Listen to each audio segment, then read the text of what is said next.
y'all, Krista here, Small Yard Big Plants. I picked up some fun things at the nursery today that I'm gonna pot up, and I'm really excited to add them to the garden. So I've got my 2 pots full of soil down here. Biotone starter. This is awesome fertilizer. It's organic, gives all of the plants a great boost, a great start, especially when you're transplanting. And then I picked up a couple of fun things. Sunblaze mini roses. You know, with that kind of name, I had to go for it. Autumn Sunblaze, my favorite. They're mini. Hopefully they like containers. We'll see how it goes. If I can keep them alive season to season, we'll know. Perennial salvia, excuse me. I believe this is hardy through zones 5 through 9. Yeah, 5 through 9. So I should be able to pot this up and leave it out all year long, which is great. It's easy. And hopefully the pollinators will love it. It looks like it's their jam, similar to lavender. So I'm excited to put this in the pot. And then also I got some large leaf basil, which smells amazing. I'm gonna put that up, put that in the beds actually behind me amongst the tomatoes. Tomatoes should provide some shade. Well, also, you know, the aroma of the basil should deter some plants, excuse me, some bugs. And then, oh, that's a bummer. One of them broke off. That's okay. Bonus, this is like a three-fer. There's actually 1, 2, 3, 4, 5, 6, 7, 8 plants in here. So I'm gonna put them all throughout the tomato bed. It should be really fun. So I'm gonna pot things up and then we'll see how they look when we're done. All right, so kind of digging a well. I already put some potting soil in here, some nice good, I think it's the Black Gold brand potting mix. Has some good nutrients in there already. It's nice and loose, broken down stuff for the plants, which is great. Probably have a little bit too much. So I'm gonna dump some into this other container and then might just add it to the beds after, or maybe put it in the nasturtium pots. We'll see. So, you get to see my hands get covered, hand model, get covered in soil, which is, I think, my favorite manicure. Then, let's get a good mix. Now, they say you should be wearing gloves and stuff when you're using fertilizer. The Biotone is pretty nutrient dense, but not super harsh, so I'm not as worried about it. But certainly if you were using a different one, I would recommend wearing some gloves. Just kind of mix it in there and then kind of make a well of sorts for the salvia. Now when you're doing this, you want to grip the plant, kind of squish the bottom. I was kind of lucky that the garden center had just been watering them, so they're nice and damp on the inside. Pretty decent roots.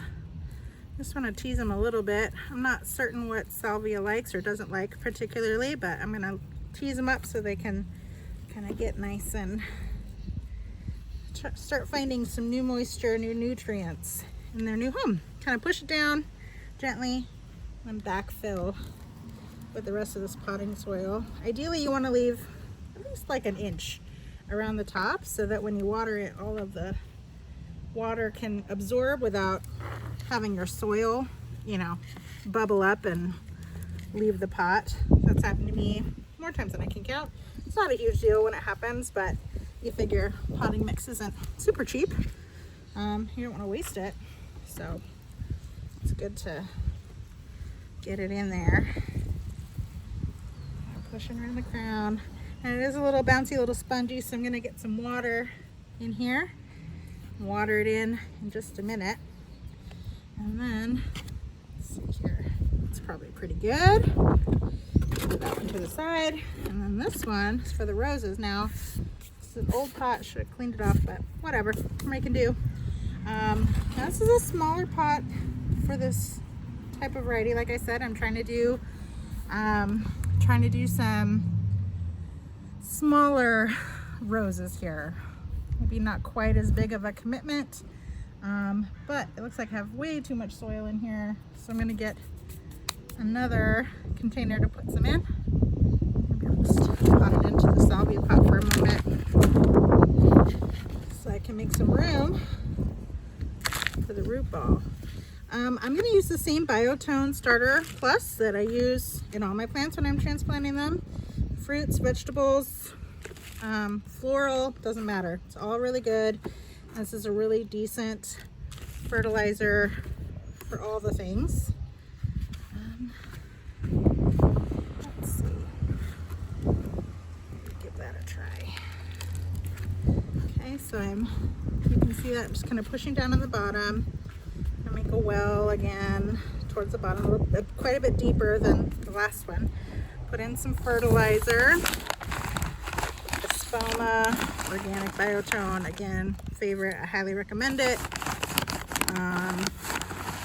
Sometimes people ask me, like, do you really need to put in all the things? And like, I don't think you need to get super fancy with stuff, but this is legit and it will help your plants have a great start, which I want.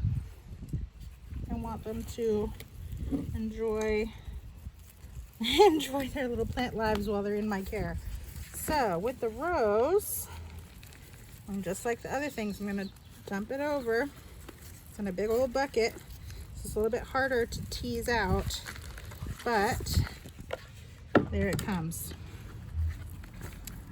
So, let's see, I'm actually going to loosen off some of this extra, take out the extra stuff.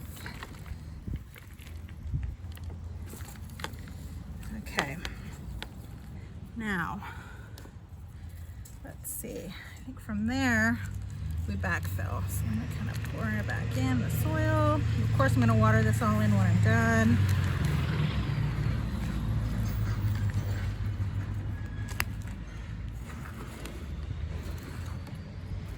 It's so pretty. They're so bright and they're so petite, which I love. Little micro, are they kind of considered teacup roses? I'm not sure. Never grown roses before. Never cared for roses before. So we'll see how this goes. They do have some little thorns, not major ones or anything, but they do have a few. I'm gonna take off, deadhead some of these that are a little extra. A little crispy.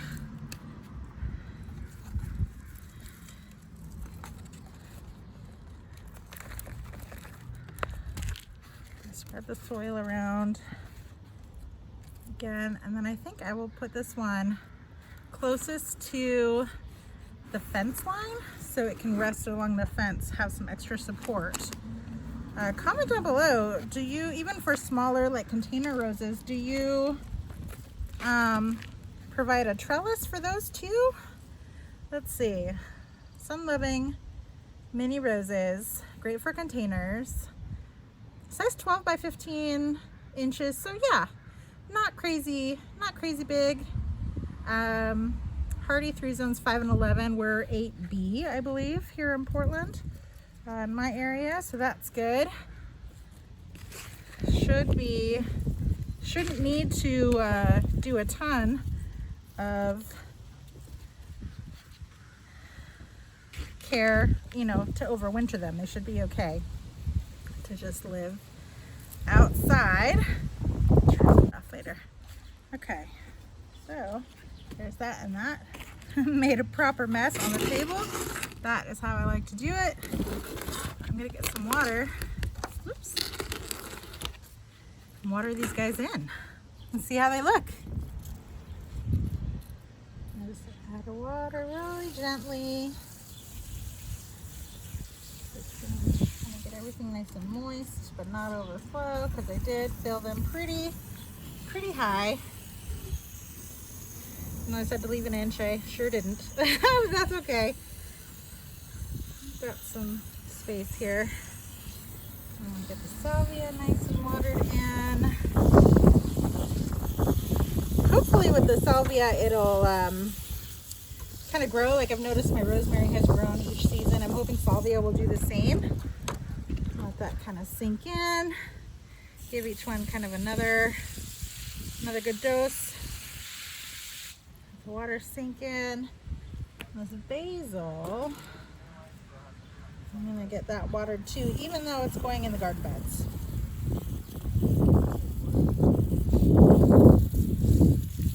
Because that'll make it easier to separate. All right, let's get them situated. All right, finished product, here we go. The roses are a little shady, but that's okay.